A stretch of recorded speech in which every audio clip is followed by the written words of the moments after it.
Hi hello ವೀಕ್ಷಕರೇ, ನಾನು ನಿಮ್ಮ ಆಯಿಷಾ. 2ನೇ ತರಗತಿಯ ಪ್ರಾಸಪದಗಳ ಬಳಕೆ ಮಾಡಿಕೊಂಡು ಶಿವರಾಮ್ ಕಾರಂತ ರವರು ಒಂದು ಪದ್ಯವನ್ನು ರಚನೆ ಮಾಡಿದ್ದಾರೆ. ಶಿವರಾಮ್ ಕಾರಂತರು ಒಬ್ಬ ಜ್ಞಾನಪೀಠ ಪ್ರಶಸ್ತಿ ಪುರಸ್ಕೃತರು ಅಂತ ಹೇಳ್ಬಹುದು. ಈ ಒಂದು ಪ್ರಾಸಪದಗಳ ಮುಖಾಂತರ ಒಂದು ಪದ್ಯವನ್ನು ರಚನೆ ಮಾಡಿದ್ದಾರೆ. ಪ್ರಾಸಪದಗಳ ಅರ್ಥ ರೈಮಿಂಗ್ ವರ್ಡ್ಸ್ ಅಂತ ಕರಿತೀವಿ ನಾವು. ಈ ಒಂದು ಪ್ರಾಸಪದಗಳನ್ನು ಹೇಳ್ತೀನಿ ಬನ್ನಿ. ಮಂಗ ರಂಗ ಅನ್ನೋದು ಪ್ರಾಸಪದ. ಕಾಯಿ ಬಾಯಿ, ಬಾಲ ಸೋಲ, ಮೇಲೆ ಓಲೆ.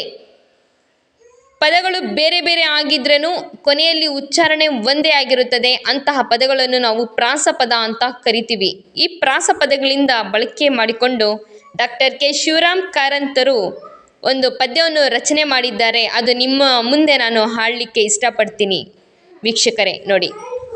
ರಂಗನು ಮಂಗನು, ತೆಂಗಿನ ಮರದ ಮೇಲೊಂದು ಮಂಗ, ತೆಂಗಿನ ಮರದಡಿ ಬಂದನು ರಂಗ. ಮಂಗನ ಕೈಯಲ್ಲಿ ಮತ್ತೊಂದು ಕಾಯಿ, ರಂಗನು ಕಂಡು ಬಿಟ್ಟನು ಬಾಯಿ.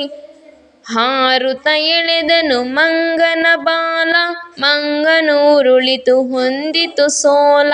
ಬಾಲವ ಎತ್ತಿತು ಕೋಪದಿ ಮೇಲೆ, ರಂಗಕ್ಕೆ ಎಟುಕಿತು ತೆಂಗಿನ ಓಲೆ. ತೆಂಗಿನ ಕಾಯಿಯು ನೆಲದ ಮೇಲೆ, ರಂಗಕ್ಕೆ ತೂಗುವ ಎಲೆ ಉಯ್ಯಾಲೆ. ಇಷ್ಟ ಆದಲ್ಲಿ ಲೈಕ್ ಮಾಡಿ, ನಮ್ಮ ಚಾನಲನ್ನು ಸಬ್ಸ್ಕ್ರೈಬ್ ಮಾಡ್ಕೊಳ್ಳಿ. Thank you.